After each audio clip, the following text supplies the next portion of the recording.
In the heart of Exeter, where the cobblestone streets hum with the pulse of history and the ancient Guildhall stands as a sentinel of South Devon's past, there nestles a small clothes-shop chic boutique adorned with mannequins in the latest fashion, its windows glowing with warm light against the dusk. Beneath its polished floors, the shop shares its cellars with the Guildhall, a labyrinth of dank stone chambers once used as dungeons, now repurposed to store racks of clothing ready to be brought up to the shop. But these cellars hold more than fabric and thread. They harbor a spectral presence, a ghost born of tragedy, whose head floats in the dark, whose form emerges from the shadows, a woman believed to be the victim of a horrid crime committed over 2 centuries ago, her restless spirit haunting the depths beneath Exeter's bustling streets.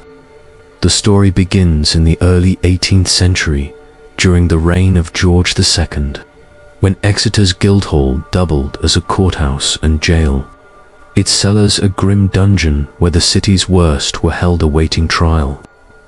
In 1725, a young woman named Margaret Tavernon to her kin as Meg was arrested for theft, accused of stealing a silver candlestick from a merchant's home on High Street.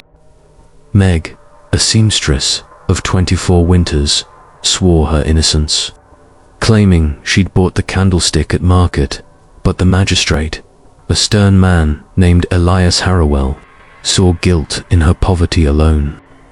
She was thrown into the Guildhall's dungeon, a dank cell beneath what would later become the clothes shop's stockroom, her wrists bound in iron, her pleas echoing off the damp stone walls.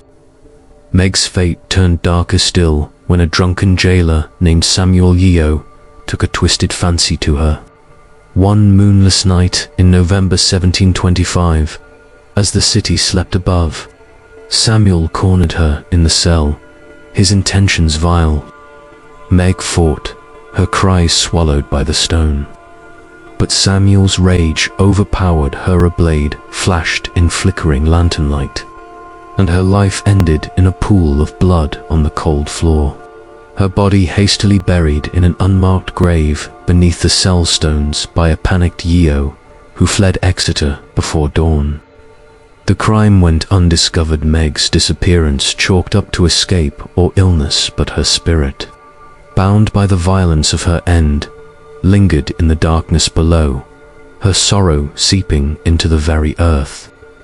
Time smoothed over the dungeon's grim purpose.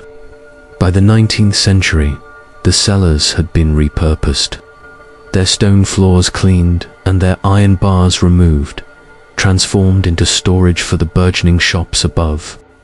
The Guildhall's dungeons became legend, whispered tales of prisoners and jailers fading into folklore until the clothes shop opened in the 1920s, its basement stockroom unwittingly sharing space with the past.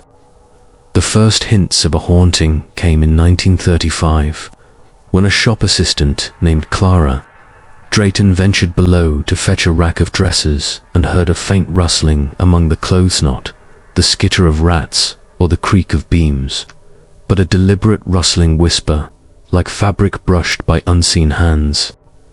She fled upstairs, pale as linen, but dismissed it as nerves, though the rustling echoed in her dreams. The most vivid encounter unfolded on a rainy evening in November 1975, when the shop's manager, Peter Polwiller, pragmatic man in his 40s with a knack for business, went down to the stockroom to retrieve a batch of velvet coats for a display. The cellar was dim, lit by a single flickering bulb, the air heavy with the scent of damp stone and wool. As Peter rifled through a rack, a rustling began behind him, an insistent, almost rhythmic sound, like someone brushing against the clothes. Thinking it an intruder, or worse, a rat, he called for his assistant, Elisa Taverner, a sharp-eyed girl of 22, who'd worked there since leaving school. "Eliza, down here," he shouted, his voice echoing off the stone walls. Eliza descended the creaking stairs, her flashlight casting jagged shadows across the racks. But as she stepped into the stockroom, a spectral head appeared before her, a woman's face, pale as bone, her eyes hollow sockets of grief, her mouth frozen in a silent scream. The head floated free of any body, its edges shimmering like mist, and drifted toward them, closing the distance with a slow, deliberate menace. Peter and Eliza froze, their breath caught in their throats.